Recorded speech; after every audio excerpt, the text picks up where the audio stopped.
this question is all about refactoring. Let me just read this here.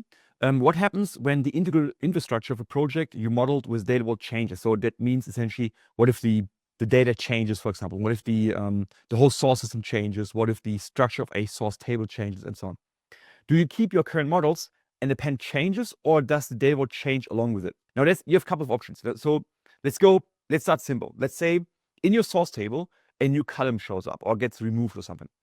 In this case, you have two options. You can either modify the existing satellite and then add a new column. Well, you wouldn't remove a column anyway because you have historical data in the satellite, right? So you can't remove the column. But you could add the new column to the existing satellite and check within all the table statements, essentially. Well, first of all, that might not be allowed in your context. So in some cases, your project might require not to modify existing structures. That's an extreme case, but could be the case. So, but if it's allowed, let's assume that you have this option. And then you would assume for the past data, there's no data for past deltas, right? For history, there's no data. So we assume null and have a log entry where we know when the column was added to the satellite. And before that, there's a null value essentially for this column. Or you create a new satellite, which means that you don't touch the existing satellite. Maybe you can't, you're not allowed to touch it. You create a new satellite, add it to the pit tables, and that captures your new column or columns essentially. With the drawback that you have to join it later on. With the advantage, you don't touch the existing data and the existing structure of the raw data vault. Removing of attributes, we typically don't touch that, right? So we keep the satellite as it is. We just don't load data into this column anymore because it's missing from the source, but we have in the satellite historical data in the satellite. Yeah. Now, you could argue you're creating a new satellite for the new structure. So when there's a change in structure in the source table, you close the satellite, which means we're not loading it anymore, but we create a new satellite. It has the advantage that the satellite always reflects the current state, with a disadvantage, a slight disadvantage, that when you switch to the new satellite is empty. There's no data, which means that you do a full load from the source into the new satellite, first of all, and then you keep loading. So there's a full load of the current data, which you already have in the old satellite. So you have redundant data essentially, which is not a big deal, because once you add both satellites to the pit table, then you essentially do an if statement. Yeah, I believe an if statement. So you join both satellites and prefer the new satellite over the old satellite. So if the new satellite has data for a certain timestamp and so on, we prefer the data from there. Otherwise, we go for the old satellite. That's all good. So the duplicate data, the redundant data is not a concern at all. It will be solved essentially during query time. So that's the other option, all right? I'm giving you a couple of options, and you have to come up with your requirement and your project setup, how you deal with this essentially. The biggest problem is, so it's not really a problem when a column changes, which is classified by you as a descriptive attribute in the satellites, right? So that's not a big deal actually. There might be some new satellites. You might modify existing satellites. So there's a couple of options. You create a whole new satellite to capture the whole new structure. What if the whole structure, the complete structure of a source table changes drastically? They remove a lot of columns, add new columns. The bigger the change is, I would create a completely new satellite and capture the whole data set, essentially. Might be the case. Now, but it's all good, all easy, as long as the columns that are modified are of descriptive nature. The problem starts, and that, I believe, is the integral infrastructure here. That's what the question person is referring to. What if the business key definition changes? What if it used to be the customer number, but now the customer number doesn't meet the requirements anymore for a good data vault business key, being unique over time, being unique across the enterprise. It's not unique anymore. Maybe that's the case. So the historical data was all good. You captured it with the business key, the customer number. It's all good. It's all consistent. Why would we touch it? And then you could argue, if there's a change in business key, there's a couple of impacts here. If you change the business key, as long as it fits into the old hub, it should be fine. But as soon as you have to open up a new hub, then you get a lot of dependencies right here. So you have the hub needs to be modified, but also there might be a change on the links that refer to the hub, and the satellites attached to both the hubs and the links that refer to the hub might all be affected, might all need to be refactored essentially. Now, you have two options now. You could either keep the old model as it is for the historical data. And the argument is, well, the data was in this structure. It used this business key. That's your old data. Just keep it. And then create a new data vault. Not a hammering slot. You create a new, that's a good, since we start refactoring, we need a hammer essentially.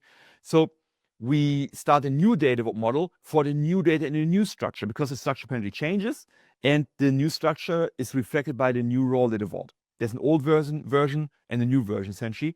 And the raw data vault is modeled close to the raw data. We have old raw data, new raw data. Therefore, we have an old raw data vault and a new raw data vault. So you have a new raw data vault essentially. It captures the data in the new structure with the new business key definition and so on.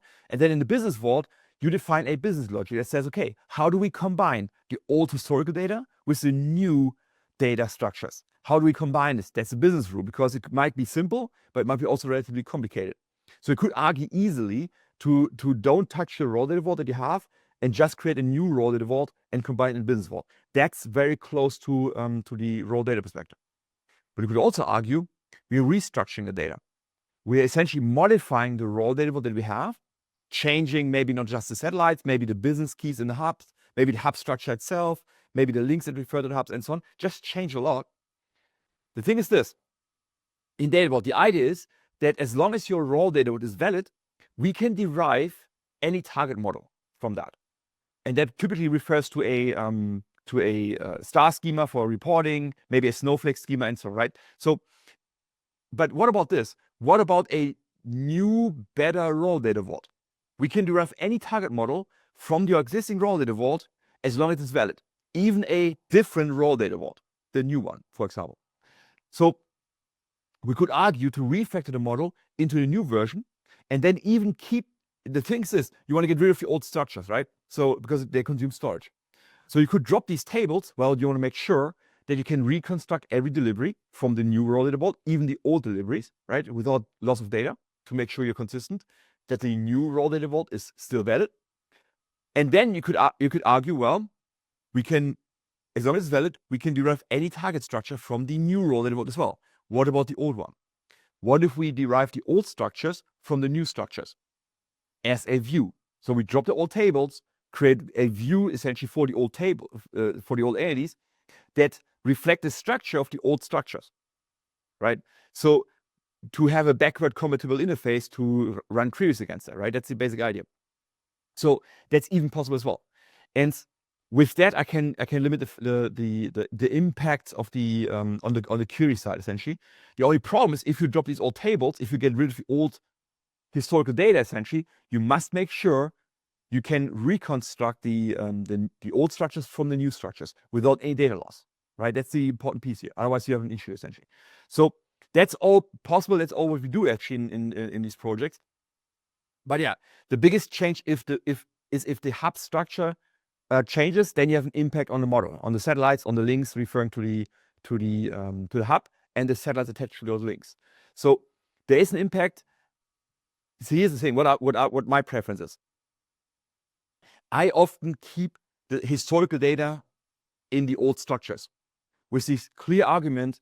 The raw data vault should be modeled close to the source systems, right? So we're modeling the raw data as it is being used by the business.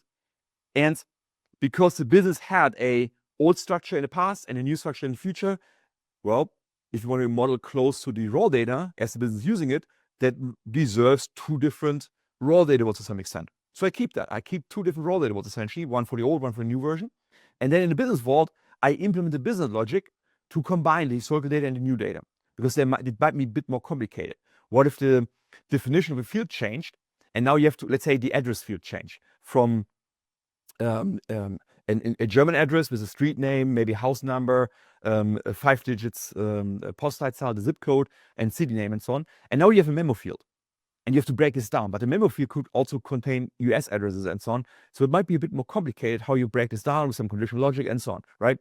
And it's all business logic. How do you combine both data sets, the old data and the new data, into a combined data set? Maybe with the individual attributes. But what do we do with US addresses? What do you do with addresses in the UK where they don't use zip codes of numerics only, right? So how do you deal with this? What's the exception here and so on? So that's what I'm doing in the business world, because it's all business logic. So that's my preference, and it's less risk, to be honest. Yes, we can check that. If you refactor the structures of your historical data, and mess it up, we can always do the jitter test from the new structure to try to recover the original data from the new structures in the old structure, essentially.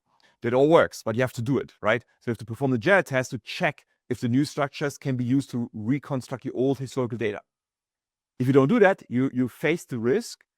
If not, you're losing data. You're losing historical data from your data platform, and that's what my problem is. So it yours as well then. So I mean, the low risk or zero risk option is if you just keep the data, you don't touch it. It's the old structure, the old data in the old structure, just keep it, don't touch it, no risk. And then have a new structure for the new data and think about combining it. That's a low risk, zero risk option, essentially. Everything else means something can go wrong, and that's what I'm trying to avoid. That's my personal approach, essentially, right? So I always go for a zero risk or low risk option, essentially. All right, so that's my 2 cents essentially on the refactoring here. That's the techniques we use essentially for changing a model. There might be some intermediate options as well. What if your business key is not unique anymore? We can use a record source tracking satellite to deal with that in the meantime, while you're refactoring the solution, right? So you have a very quick solution to keep working with the model, but being able to change that later on, essentially, in the next sprint, because it might take some sprints to deal with this. So those are also options. Then there's also organizational issues. You have to inform your users that something has changed. You want to think about having a newsletter on your data warehouse, essentially, where you inform them when you refactored something, when you modify existing entities, you need to inform your users. And then you could also argue this view layer we created that reflects the old structures, but we dropped the table, right, to save the storage. So it's only a view anymore. And the view is a bit slower than a table, which means that you might even argue to get rid of this virtualized raw data vault entity as well, right? Because that's what it is. It's a virtualized raw data vault entity that's deriving the data from the new structure in the raw data vault. And this view, you don't want to maintain in the long run. So inform the users, hey, there's some changed. Your queries still work, but they're already a bit slower. And those views, we're going to drop in the next 90 days, the next 180 days, something like that. So these will be dropped. And then your queries will fail. You could even tell them how to refactor their queries, what they need to query now instead of before. To tell them, hey, how to refactor the queries so they will work after this date, essentially.